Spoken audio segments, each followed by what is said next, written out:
Bonjour à tous, petite vidéo pour vous faire un point lecture, 5 livres, une chronique, vous le savez. Alors on va commencer, on va commencer par le manga, le seul qu'il y aura dans la chronique. Under the Umbrella with You de Junko, j'ai toujours un super accent, aux éditions Boss et Avis d'épée. Alors là je suis un peu en surdosage, en overdose de manga, donc vous n'en verrez plus pendant un temps je pense. L'histoire était mignonne, sympa, mais je le garderai pas. Comment je vais vous résumer cette histoire? Grosso modo, lui va se retrouver à traîner avec la bande de potes de lui. Et il va découvrir l'envers, enfin, il va découvrir le secret de celui-là. Et ça va entraîner chez lui quelque chose qui le surprend. Et on les retrouve après plusieurs années plus tard. Et enfin bref. Ça casse pas trois pattes à un canard, mais c'est sympa. Voilà. Ensuite, je vous parle duquel? Allez. 226 bébés de Flore Vesco aux éditions Didier Jeunesse. J'adore Flore Vesco. Elle nous a pas sorti encore de livre cette année, je suis déçue. Voilà, avec un petit marque-page inclus. On suit un monsieur qui a pris sa retraite, il est content. Sauf que malheureusement pour lui, il y a des cigognes qui passent au-dessus de sa maison et les cigognes sont censées livrer des bébés.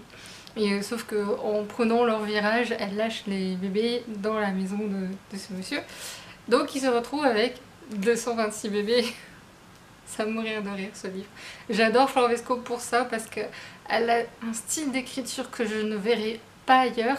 Elle arrive à jouer sur les mots, sur les sonorités, sur aussi l'aspect culture générale parce que là elle utilise des choses mais incroyables. Et en plus c'est super sympa parce que ce livre a été fait en fait en... je vais pas dire en collaboration avec des écoles, mais en fait elle publie un chapitre sur un site et les élèves pouvaient lui faire des retours sur ce qu'ils ont lu et elle pouvait modifier le livre en fonction. Donc je trouve ça super intéressant aussi comme expérience. Et en fait ça m'a fait rigoler déjà par rapport au jeu de mots tout le long du livre, il y en a mais c'est drôle, c'est du Flore Vesco dans toute sa splendeur. Et ce que j'ai adoré, c'est qu'elle utilise les contes. Elle utilise Barbe Bleue, La Belle au Bois dormant, Réponse. Et il y en a un autre, mais j'ai oublié le nom du conte d'origine. Mais c'était super génial. C'était franchement une super idée. Et ça m'a fait tellement rire. Mais tellement... lisez-le parce qu'en plus il est franchement pas long, il fait une centaine de pages et encore même pas. C'est super aéré, il y a des illustrations dedans aussi. Et je vais vous montrer, voilà.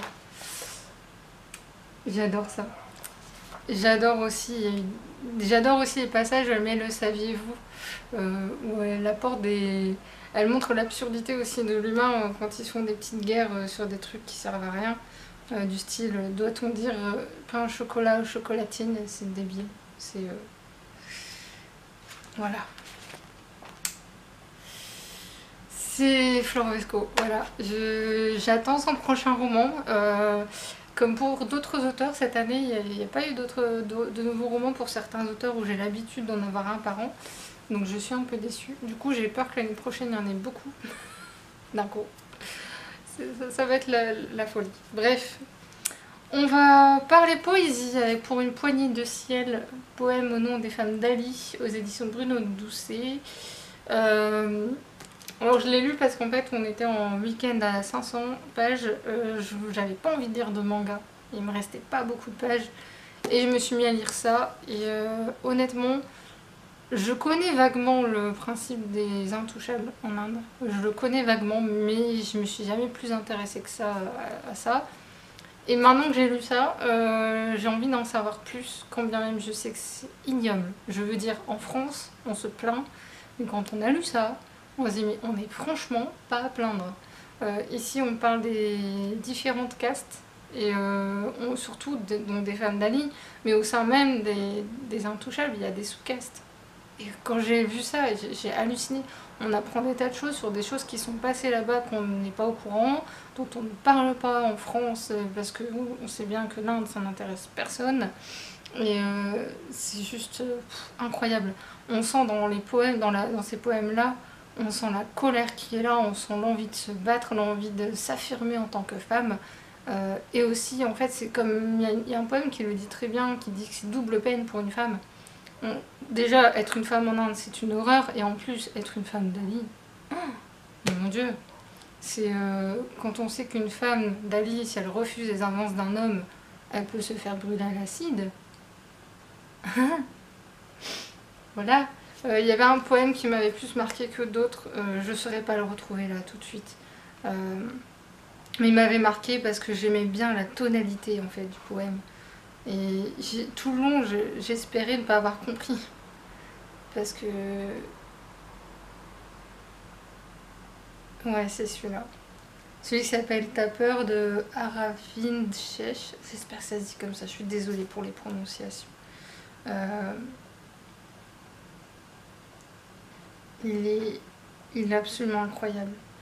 En fait, c'est la partie qui s'appelle Le livre et le crayon. Cette partie-là, c'est celle qui m'a le plus touchée. Et pourtant, très franchement, ouais. C'est celui-là, en fait, ce poème-là, en fait, est basé sur l'histoire d'une jeune fille qui a été... J'ai même du mal à en parler tellement ça m'écoeure. Elle pouvait sortir de sa caste. Je pense qu'elle avait un très bel avenir, cette jeune femme. Et malheureusement, comme ses parents ont eu l'audace de s'élever un petit peu, d'avoir un certain confort, même basique, les personnes qui sont plus haut placées n'ont pas accepté qu'un chien aboie, et du coup ils ont brûlé tout le quartier avec les gens dedans. Voilà.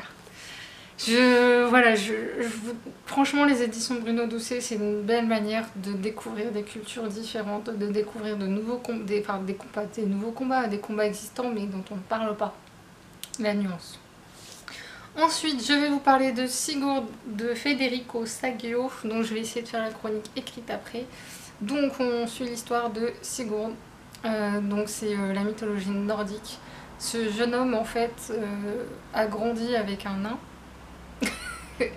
Qui s'appelle Mime, qui est très particulier. Et ce jeune homme en fait a vécu à l'état sauvage plus ou moins. Il a vécu comme un loup, on a l'impression de ça au début en tout cas. Et on suit son parcours jusqu'à ce qu'il découvre qu'il a une mission pour les dieux, qui est de combattre le dragon Fafnir pour récupérer le trésor. Là c'est le tome 1, et franchement, j'ai bien aimé. Je l'ai lu quasi d'une traite, enfin j'aurais pu le lire d'une traite, c'est parce qu'après j'ai fait autre chose, mais très franchement j'ai halluciné.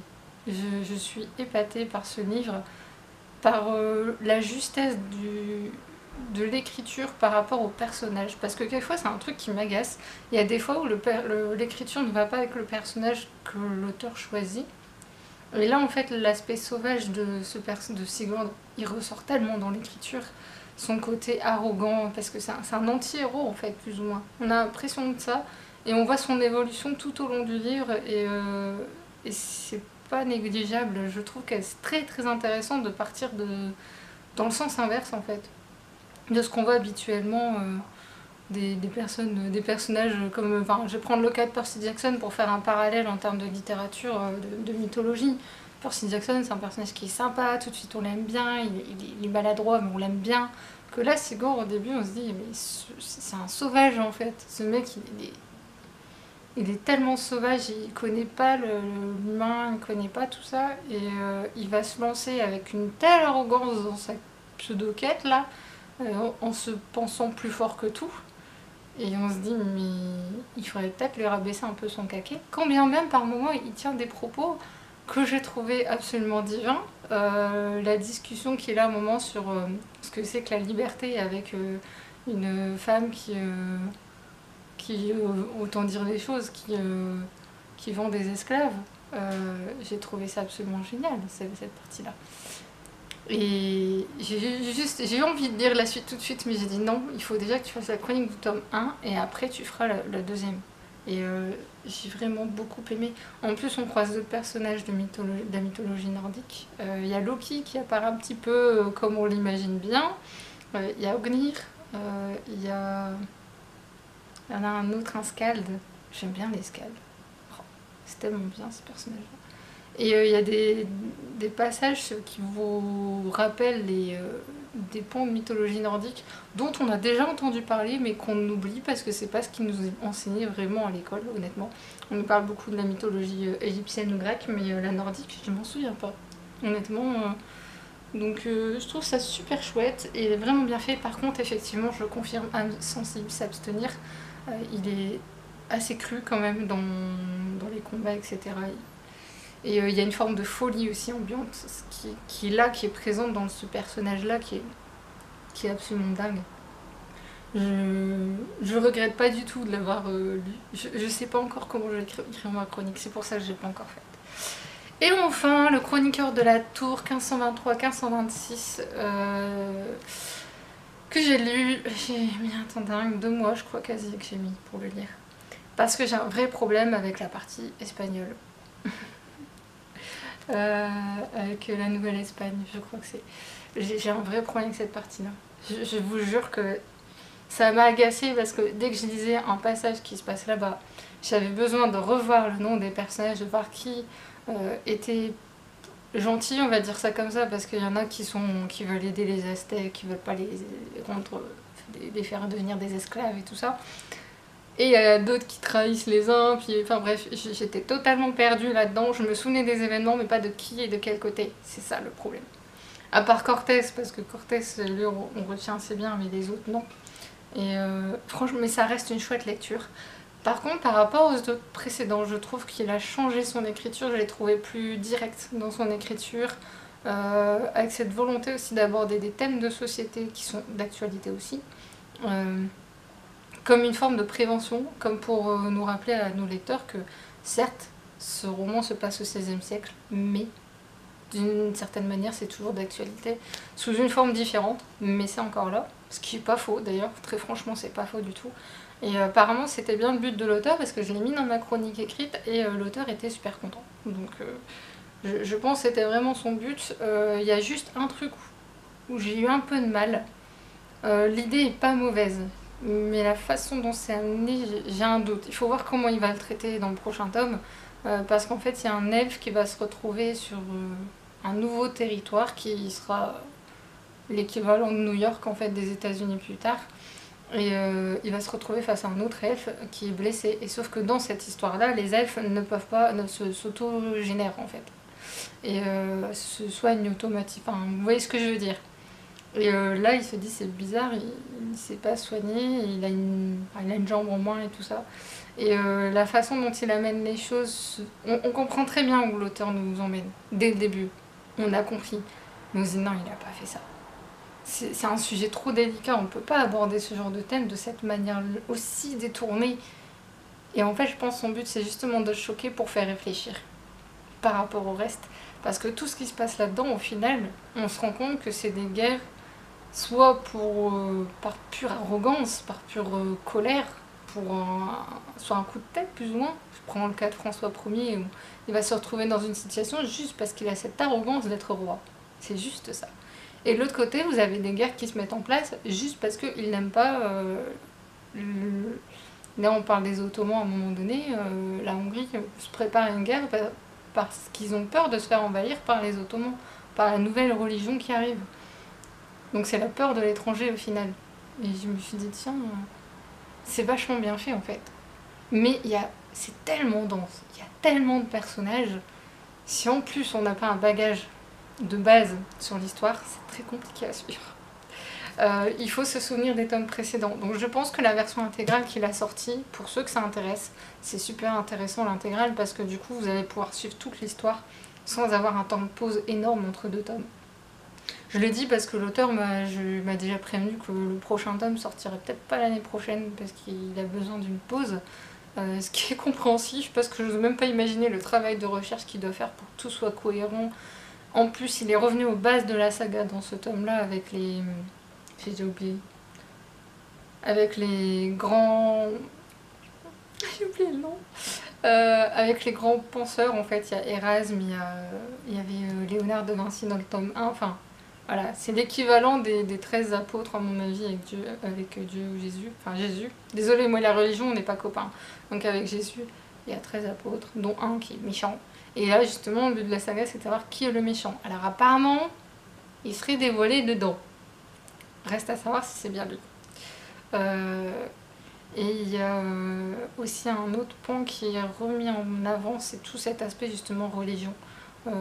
C'est pas une critique, c'est juste dire, voilà, vous faites la guerre, vous tapez dessus pour une question de religion, mais est-ce que c'est juste?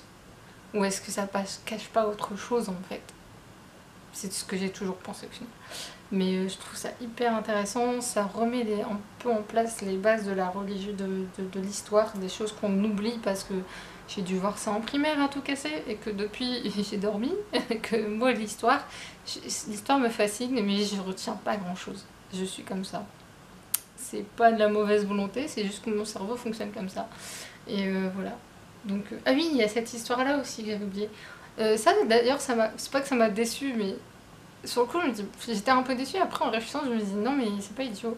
Parce qu'on vous parle du déluge en fait, et des 144 000 justes qui survivront à ce déluge, donc c'est religion, hein, encore une fois. Et le passage où on arrive au jour fatidique, en fait, il se passe rien. Ça. En fait, du coup, on est déçu en tant que lecteur, mais on se doute bien qu'il s'est rien passé, sinon on serait pas là aujourd'hui. Mais c'est montrer l'absurdité de tous ces trucs, la fin du monde, la météorite qui va s'abattre sur la Terre, ce genre de choses. Enfin bref. Du coup, ouais, on fait beaucoup le parallèle avec de nos jours et se dire que bah, y a rien n'a changé. Une bonne critique aussi au niveau de la papauté et tout ça, parce que c'est un truc avec lequel je suis toujours pas d'accord. Et justement, il y a, au sein même de la religion, il y a deux camps qui commencent à s'affronter et je me demande comment que ça va finir cette histoire. Ce sera hyper intéressant à suivre. Mais enfin voilà, c'était une bonne lecture quand même, un peu moins bien que les deux tomes qui ont précédé, peut-être parce qu'il y a de plus en plus de personnages et que du coup je commence à me dire ouais, va falloir que tu retiennes pour le prochain tome, sans savoir qui va être nouveau là-dedans. Mais enfin, bref. Sur ce, j'espère que cette vidéo vous aura plu, je vais retirer cette espèce que je crève de chaud, et je vous dis à très bientôt. Salut!